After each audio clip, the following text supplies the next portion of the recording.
अस्सलाम वालेकुम dear students. आज के वीडियो में हम बात करेंगे दो और फंक्शंस के बारे में। पिछली वीडियो में हमने काउंट फंक्शन के बारे में थोड़ी सी डिस्कशन की थी।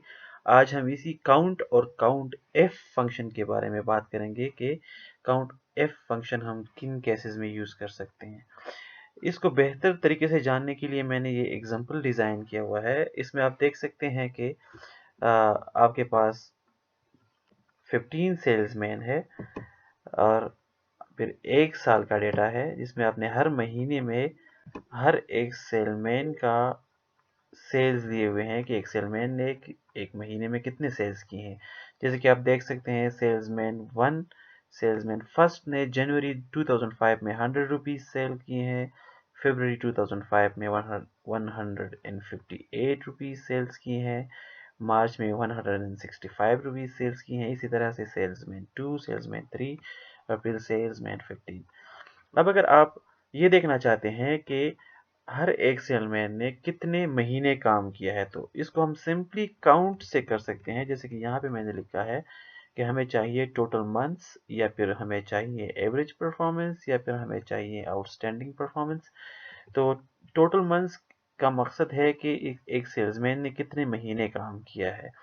एवरेज परफॉर्मेंस जो मैंने यहाँ लिखा है ये हमें शो कर रहा है कि एक सेल्समैन अगर 80 रुपए से कम सेल्स करता है पूरे महीने में तो इसकी परफॉर्मेंस को हम एवरेज परफॉर्मेंस कहेंगे।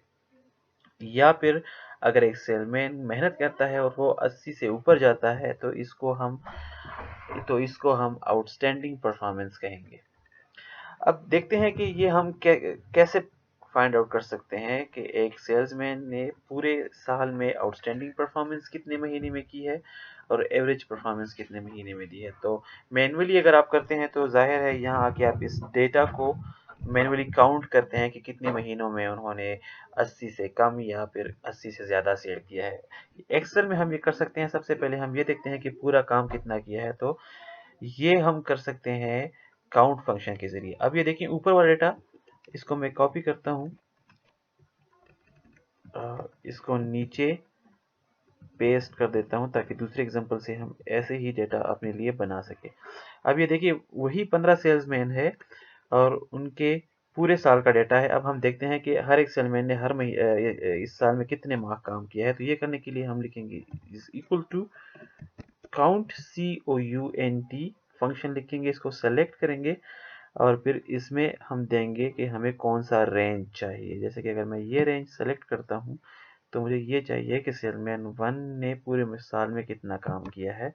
ब्रैकेट क्लोज करेंगे तो ये हमारे पास आ जाएगा 12। अब इसी को हम कॉपी करके नीचे पूरे टेबल में पेस्ट कर देते हैं।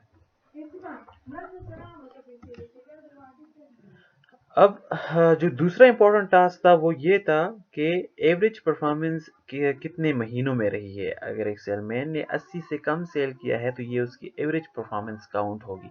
अब ये हम कैसे कर सकते हैं, तो ये बजाय काउंट फंक्शन के हम काउंट एफ फंक्शन से अंदाज़ा लगा सकते हैं। जैसे कि मैं यहाँ लिखूंगा इज इक्वल टू, फिर लिखूंगा COUNTIF, यहाँ नीचे नज़र आ रहा है, इसको डबल क्लिक करके अब ये पहला जो मांग रहा है कहता है रेंज दीजिए और क्राइटेरिया। तो रेंज जो आपका डेटा है उसको आप सेलेक्ट करेंगे तो ये आपका रेंज हो जाएगा। फिर इसको आप कामा लगा के दूसरा जो कंडीशन है वो क्राइटेरिया कह रहा है कि आपकी शर्त क्या है। ऊपर हमने यहाँ पे लिखा हुआ है कि अगर सेल्स 80 से कम है तो ये एवरेज परफॉर्मेंस है। तो हम अब एक्सेल को बताएंगे कि आप सिर्फ उन महीनों को काउंट करो जिसमें सेल्स कम हो। तो पहले मैंने ये रेंज दी है, फिर कामा लगाया है, कामे के बाद मैंने सेमीकोलन इन्वर्टेड कामास दे देने हैं और फिर मैंने लेस देन 80 लिख के दोबारा सेमीकोलन लगा के ब्रैकेट क्लोज कर देना है।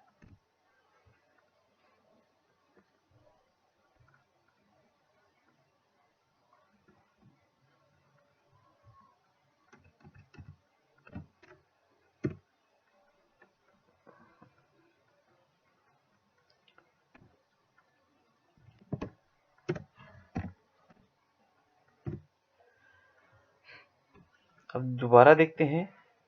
ये पहले आप लिखेंगे इज इक्वल टू, फिर लिखेंगे काउंट एफ काउंट एफ लिखने के बाद नीचे इसको डबल क्लिक करेंगे, फिर डेटा का रेंज देंगे। तो ये सेल्समैन 2 का पूरे साल की हिस्ट्री है। इसको देके फिर कामा लिखेंगे, फिर डबल कामस डाल के लेस देन 80 लिखेंगे, फिर ब्रैकेट क्लोज करेंगे, एंटर करेंगे। इसको शॉर्टकट अब अगर मैं ये पूरे सेल्समैन के लिए करना चाहूँ, सेलमैन 3 से लेके सेलमैन 15 तक, तो यही ऊपर जो मैंने फार्मूला लगाया है इसको मैं कॉपी करूंगा कंट्रोल सी से, नीचे हर तमाम सेल्स को सेलेक्ट करके एंटर प्रेस करूंगा तो ये फार्मूला खुद ब खुद सारे सेल्स में एंटर हो जाएगा। अब इसी तरह अगर मैं ये जानना चाहूँ कि आउटस्टैंडिंग परफॉर्मेंस कितने महीनों में दी है कि किसी सेल्समैन ने, तो उसके लिए मैं वही फार्मूला लगाऊंगा, is equal to count F, फिर मैं डेटा रेंज बताऊंगा, फिर कॉमा लगाएंगे, फिर ग्रेटर देन साइन देंगे, 80 लिखेंगे, ब्रैकेट क्लोज करेंगे और एंटर करेंगे तो ये 10 आ गया। इसका मतलब है कि सेल्समैन 1 ने पूरे साल में 10 महीनों में आउटस्टैंडिंग परफॉर्मेंस दी है जिसमें उनकी सेल 80 रुपीज से ज़्यादा रही है। 2 महीने ऐसे आए हैं जिसमें उनकी परफॉर्मेंस एवरेज रही है, जिसमें उन्होंने 80 से कम सेल किया है, जिनको हम यहाँ पे ट्रेस भी कर सकते हैं। ये 2 महीने ऐसे हैं जुलाई और अगस्त जिसमें सेल्समैन फर्स्ट की परफॉर्मेंस एवरेज रही है। अब अगर ये मैं तमाम सेल्समैन की निकलना चाहूँ तो बजाय इसके कि हर सेल में मैं फार्मूला लिखूँ, पहले सेल में जहाँ पे मैंने फार्मूला लगाया है वहाँ कंट्रोल सी प्रेस करूँगा, नीचे तमाम सेल्स सेलेक्ट करके कंट्रोल वी करेंगे तो ये फार्मूला खुद ब खुद सारों में पेस्ट हो जाएगा। Thank you so much.